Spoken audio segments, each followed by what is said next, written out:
আসসালামু আলাইকুম। আজকে আমি মাছ রান্না করব। কড়াইতে তেল দিয়েছি, এখন তাতে পেঁয়াজ দিয়ে দিছি।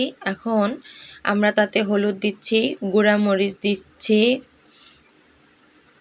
লবণ দিচ্ছি, তারপর আদা রসুন বাটা দিচ্ছি।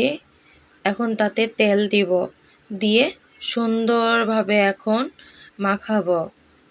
মাখানো শেষ হয়ে গেলে এখন তাতে মাছ দিয়ে দিব। মাছগুলো আমি আগে থেকে ধুয়ে রাখছিলাম। এখন মাছগুলো সুন্দরভাবে মাখাবো।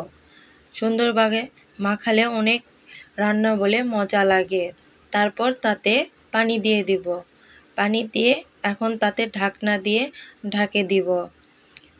তারপরে এই যে মাছের সুন্দর মতো একটা কালার আসছে, এখন মাছগুলোকে নাড়ে দিব। আবার ঢাকনা দিয়ে ঢেকে দিলাম। আবার 5 মিনিট পরে আবার ঢাকনা উঠিয়ে নিলাম। উঠিয়ে নেওয়ার পরে সুন্দর মতো করে এখন দেখেন রান্নাটা দেখে অনেক ভালো লাগিচ্ছে। আবার ঢাকনা দিয়ে তা ঢেকে দিলাম। দেওয়ার পরে তাতে এখন দিচ্ছি হচ্ছে জিরা গুঁড়ো।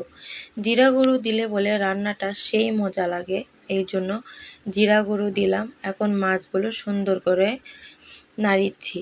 নাড়া শেষ হয়ে গেছে, আবারও ঢাকনাতে ঢেকে দিয়েছিলাম। এখন রান্না করা মাছ শেষ। তেলাপিয়া মাছ রান্না করছিলাম। এরকম হাতে মাখা তেলাপিয়া মাছ খেতে আমার অনেক ভালো লাগে ঝোলের।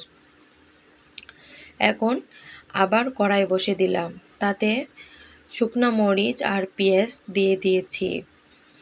এখন তাতে তেল দিচ্ছি, দেওয়ার পরে সুন্দর করে নাড়িচ্ছি।